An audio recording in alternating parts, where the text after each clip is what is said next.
Hello नमस्कार दोस्तों। मेरे यूट्यूब चैनल फैंटस में आपका स्वागत है। तो फ्रेंड्स, बंगाल चुनाव की बात आज करने जा रहे हैं।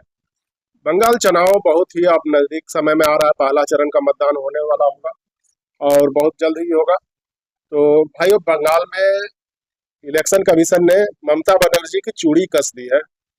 अब ममता बनर्जी चारों तरफ बौखलाए हुए घूम रही हैं। कभी सुप्रीम कोर्ट भाग रही हैं, कभी हाई कोर्ट भाग रही हैं, लेकिन राहत कहीं से भी नहीं मिल पा रही। अरे इससे परेशान होकर ममता बनर्जी कभी इनको गाली दे रही है, कभी उसको गाली दे रही है, कभी चुनाव आयोग को, कभी इलेक्शन कमीशन को, कभी सुप्रीम कोर्ट को, लेकिन कहीं भी उनका दाल गल नहीं रहा। ऊपर से एसआईआर में 90-91 लाख लोगों का नाम जो काट दिए गए, जो इलीगल थे, जो मर चुके थे, उन सब के वोट जो गिर रहे थे टीएमसी के पक्ष में, वो सारे जो इलीगल वोटर वोटर थे सब खत्म हो गए। इससे ममता बनर्जी इस बार बहुत बुरी तरह बौखलाई हुई है।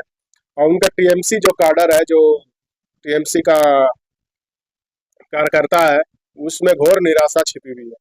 वो घोर निराशा में डूबे हुए हैं, लेकिन फिर भी हाथ पैर मार रहे हैं। और इस बार जो है पश्चिम बंगाल इतिहास रचने जा रहा है। हमें तो ऐसा ही लग रहा है। इस बार फुल मेजोरिटी के साथ बीजेपी सरकार बनाने जा रही है पश्चिम बंगाल में पहली बार। और शुभेंदु अधिकारी इसके मुखिया हो सकते हैं, चीफ मिनिस्टर। तो भाई बहुत ही बड़ी और बहुत ही विशाल चुनाव होने जा रहा है, क्योंकि 2014 के बाद से अब तक बंगाल का पहला ऐसा चुनाव है जो कि बंगाल सरकार या बंगाल पुलिस की कोई भी मदद इसमें नहीं ली जा रही है। इससे ममता बनर्जी का फ्रस्ट्रेशन दिख रहा है।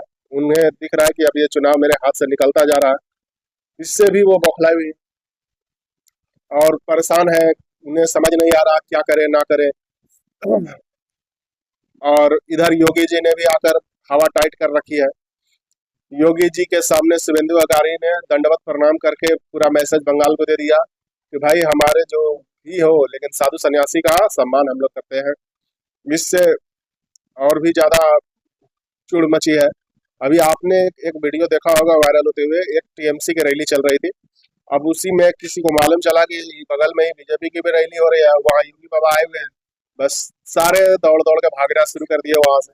टीएमसी का रैली खाली हो गया भाई, वहां कोई देखने वाला नहीं था, सारे बीजेपी के रैली में चले गए। तो इस तरह से बंगाल का इलेक्शन हो रहा है। बंगाल में बहुत ही दयनीय स्थिति है, गरीबी है, भुखमरी है, महंगाई है, लेकिन बंगाल की सरकार को इससे फर्क नहीं पड़ता। उन्हें सिर्फ मुस्लिम वोट बैंक चाहिए, मुसलमानों का वोट चाहिए। और मुसलमान जो है पूरी भारत में सबसे ज्यादा गरीबी स्थिति में है, तो वो वेस्ट बंगाल में ही है। लेकिन उन्हें उससे फर्क नहीं पड़ता। उन्हें उस तुष्टिकरण चाहिए।